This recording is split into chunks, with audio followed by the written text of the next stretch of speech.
Hi guys! So today we are going to be unboxing this huge package that was sent over by TOSHIBA Philippines. Thank you to the guys from TOSHIBA Philippines for sending this in. This is actually what they call their mini dishwasher. I know the box is far from actually being something that's mini, pero we'll see the contents inside and let's see how it's going to make cleaning our dishes more easy and of course very convenient for everyone.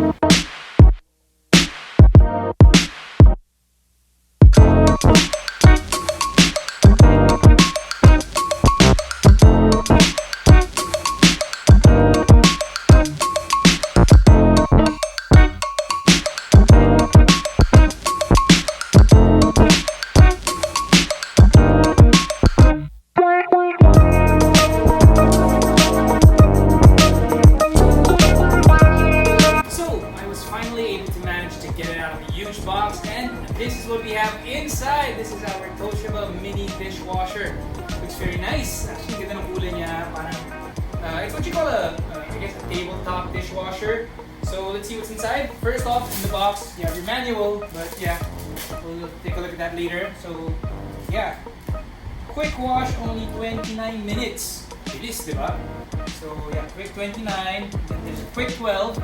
A lot of different buttons here for glass, normal, fruits. Oh, you can also clean and disinfect your fruits.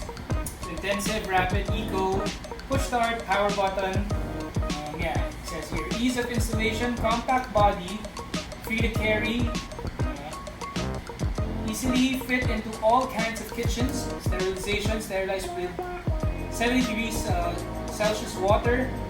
29 minutes fully cleansing. Fruit wash, 12 minutes fruit washing. Hey!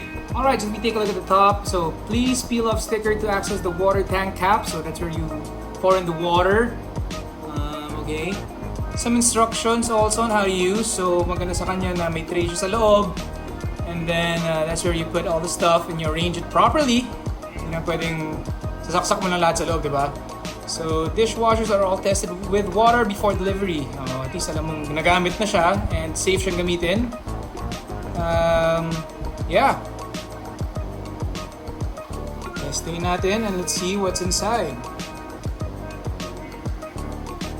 Alright, now it's time to take a look at the contents of what's inside. And para malaman natin kung gaano nga ba kalaki yung loob ng ating mini dishwasher. Kasi obviously malaki-laki siyang dishwasher. It's not the usual ones that you see in movies siguro sa States yung sobrang laki sa ilalim ng counter. This one is yung pwede mo ipataw sa taas ng counter. May pinataw ko sa taas ng table lang. And yeah, let's see. Okay, so madali naman siya i-pull down. Ganun lang. Pull out the tray. And may wheels siya. Okay, first off, we have our basket. This is for the fruit basket. For us to be able to clean our fruits before we eat them. Important yan kasi we don't really know who handles the fruits that we buy from groceries, even though naka-plastic yan, or sometimes tira-tira, so it's prone to exposure. So maganda na bago kainin yan, especially for apples, diba na direct na binabite natin yan. Linisin natin and sterilize natin. So yeah, maganda meron tayo yan. You also have hose. Okay, I'm guessing this is for draining the water. So pour in the water and then it cleans everything and then it gets drained out. So sa likod yan kinakabit. I'll show you guys later on. We have our pitcher. So it's 1.8 liters capacity. So yung pangbuhos natin ng tubig sa taas. Okay, pang-measure naman siya. And yeah, more hoses I guess. I guess I need to check the instruction manual kung saan nilalagay dapat to. I think this is for the ones na kung ayaw mo na magbuhos, pwede mo na siyang i-direct yung gripo mo sa dishwasher mo. And this one is for the utensils. So, dito siya naman.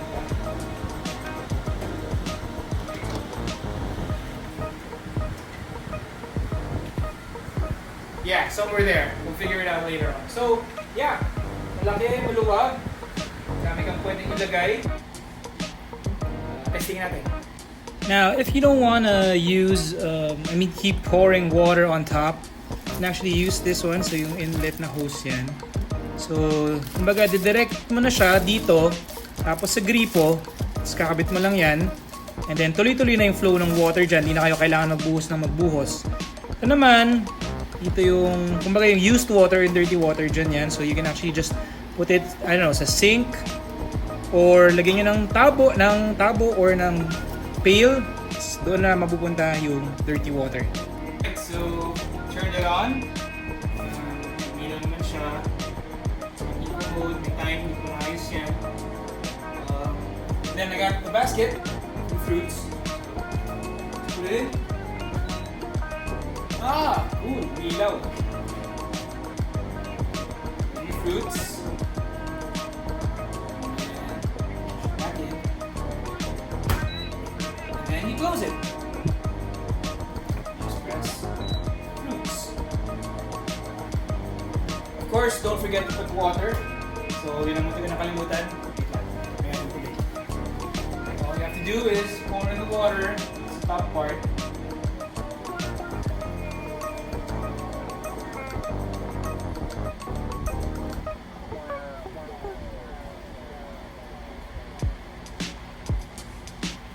More than enough. And then we close it.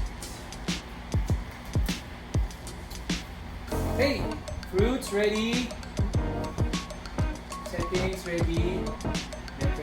Start. Now we wait.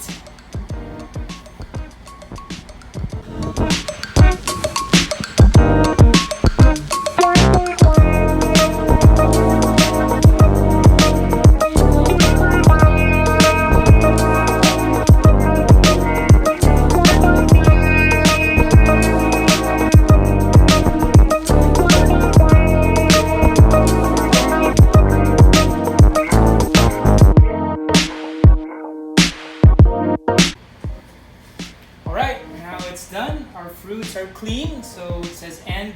So all we have to do now is open it up. Check.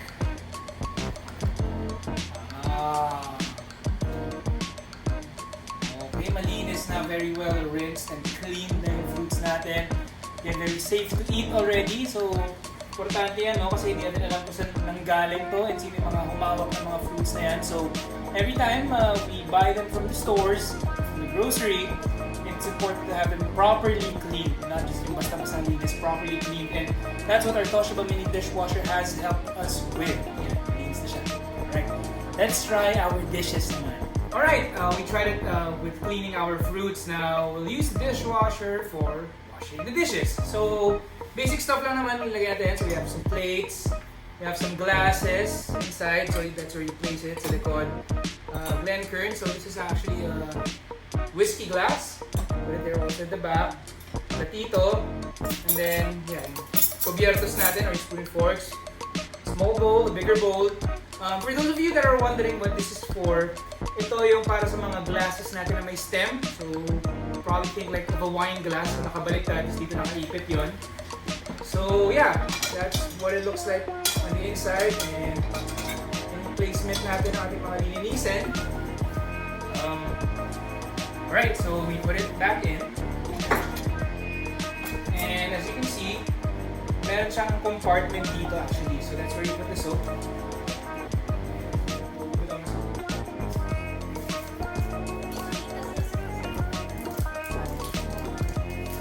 So ito, we have yung mga capsule or yung tablet na dishwashing soap. There's a slot for it naman, so you just put it in there.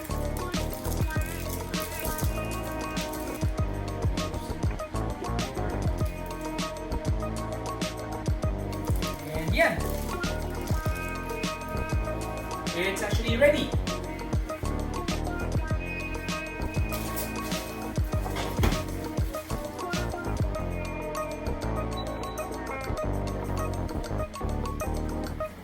Alright, so now it's turned on. Soap is inside. All of our dishes are also inside.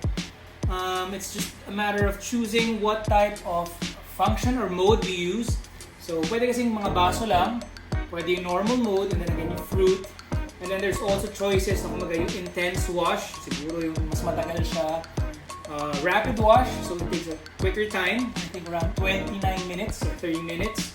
And then yung eco, so it's actually longer, pero mas tipid siya sa kuryente. This time, we'll actually just try it out with our normal wash. So yeah, normal wash is 1 hour and 55. Wait, yun pala. Glasses lang, 48 minutes at 60 degrees. Kanina we did fruits, 36 degrees, 12 minutes. Intense is 70 degrees at 1 hour and 30 minutes. Ayun, rapid. Tama ako, 29 minutes lang. And eco is 72 degrees at 1 hour and 59. So, normal or eco. Eco na lang tayo para tipid sa kuryente. So, once that's set, you just press the start button. The light turns on and you can hear it already started.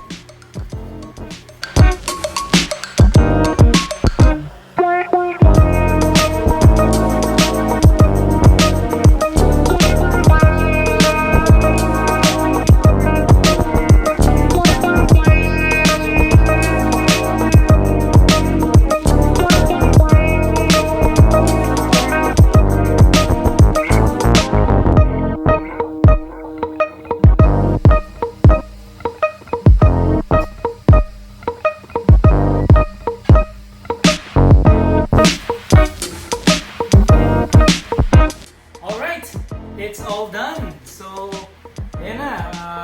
Tapos na rin siya. So, let's open it up. Oops, ingat lang tayo. So, yeah, medyo mainit din yung singaw niya because, again, it sanitized everything and made sure everything is actually nice, clean, and dry. Nice. So, okay siya yun. Medyo mainit pa and you can see na malinis talaga yung mga plates. Ito yung mga baso. Yan.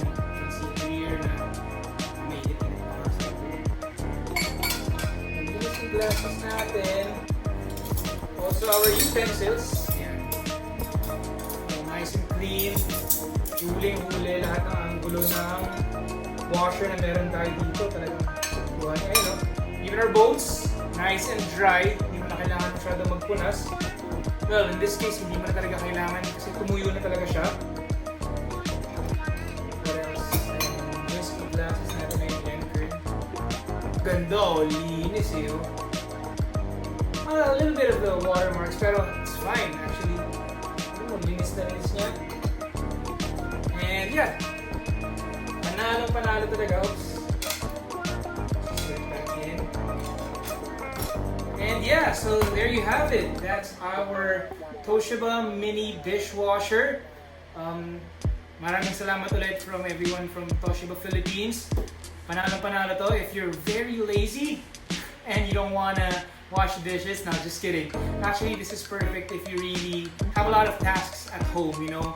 You can actually just leave all the dishes inside and then you can continue to do other stuff while your dishes are being cleaned. No need to dry them anymore. Iwan mo na lang, press the button and then it cleans automatically. Again, a lot of modes to choose from.